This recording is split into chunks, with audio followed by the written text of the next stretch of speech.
زٕ لڑکی چھِ یِمن خاندر چھُ وۄنۍ چھِ اکٕے أمِس بیٚنہِ بچٲمٕژ ییٚمِس نہٕ خاندر چھُ. اکھ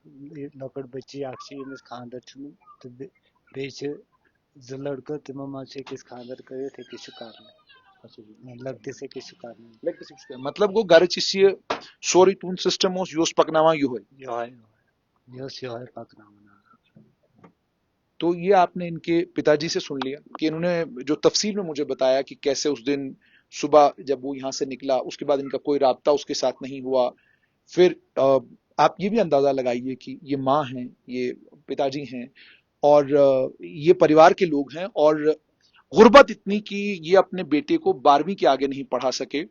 اور اس کے بعد یہ بھی بتا رہے ہیں کہ جس دن آتنکوادیوں نے یہ گولیاں برسائیں اس کے بعد عادل کی لاش کو لے کر جب G M C Anant Nag پہنچے, وہاں سے جی ایم سی پہلے ہسپتال سب ڈسٹرکٹ ہاسپٹل پہلگام, پہلے پہلگام, اور پہلگام سے پھر ایس ایم ایچ سری نگر پہنچ گئے, اور اس کے بعد جا کر ان کو وہاں پر اپنے بیٹے کی لاش ملتی ہے, اور اس کے بعد انہیں یہاں لاتے ہیں اور ان کا جنازہ ہوتا ہے, انہیں دفن کرتے ہیں. کئی وادی کے کئی گھر ایسے ہیں جن گھروں کو دہشت گردی نے اسی طریقے سے ختم کیا. ان کے تو 2 بیٹے اور ہیں, لیکن کئی گھر ایسے ہیں جن کا ایک ہی بیٹا تھا اور اسی پر سارا دار و مدار تھا, پورا گھر وہی بچہ چلاتا تھا, اور دہشت گردی کی وجہ سے وہ لقمہ اجل بن گیا. اور آج جو دہشت گردوں نے کیا ہے, اور 27 اور لوگ ہیں جو بتایا جا رہا ہے, ٹوٹل 28 سال کی, انہوں نے کہا کہ 26 لوگوں کے شو انہوں نے دیکھے ہیں. تو وہ جو 25 اور شہید ہیں, ان 25 اور شہیدوں کے پریواروں کے بارے میں سوچئے, اس بچی کے بارے میں سوچئے جو اپنے خاوند کے ساتھ پہلی بار گھاٹی آئی تھی اور ایک نئی زندگی کی شروعات کرنے کے لیے آئی تھی. اور ان سبھی پریواروں کے بارے میں سوچئے جو سبھی پریوار کے لوگ دیش کے وبھن بھاگوں سے گھاٹی مہمان بن کے آئے تھے, اور آتنکیوں نے جو بائیسرن میں کیا, اور جس کے بعد آج پردھان منتری نریندر مودی نے صاف کیا ہے کہ ایسا کچھ کریں گے کہ آپ کو سالوں سال یاد رہے گا کہ آپ نے کس دیش کے ناگرکوں کے ساتھ یہ سب کچھ کیا ہے. تو آپ نے اس پریوار کو بھی دیکھا, اور اگر اس گھر کو میں دکھا سکوں, آپ دیکھ سکتے ہیں غربت ہر ایک جگہ سے جھلک رہی ہے. یعنی جب آپ گھر کے اندر ایک الماری بنائیں اور الماری کو بھی مکمل نہ کر پائیں, تو پھر آپ سمجھ سکتے ہیں کہ اس گھر میں غربت کتنی ہے. اور باہر سے بھی اگر آپ اس گھر کو دیکھیں گے تو تصویر دیکھ کر آپ کو سمجھ میں آ جائے گا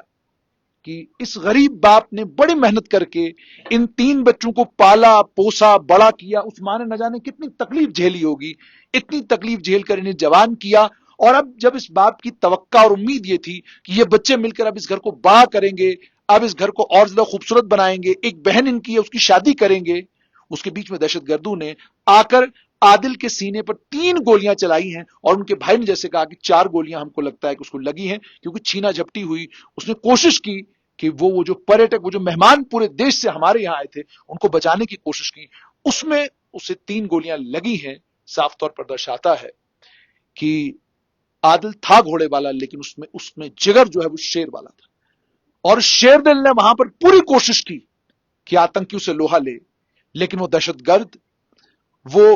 درندہ صفت لوگ جنہوں نے معصوم بچوں کو نہیں دیکھا, جنہوں نے عورتوں کو نہیں دیکھا, جنہوں نے کئی عورتوں کے سہاگ اجاڑ دیے, جنہوں نے نہیں دیکھا کہ ایک نئی نویلی دلہن اپنے سپنے لے کر اس بائیسرن کی وادی میں آئی ہے, جنہوں نے یہ سب کچھ نہیں دیکھا, انہیں ان کے انجام تک تو پہنچایا جائے گا, مگر اس خاندان نے جو عادل کھویا ہے وہ انہیں واپس نہیں ملے گا.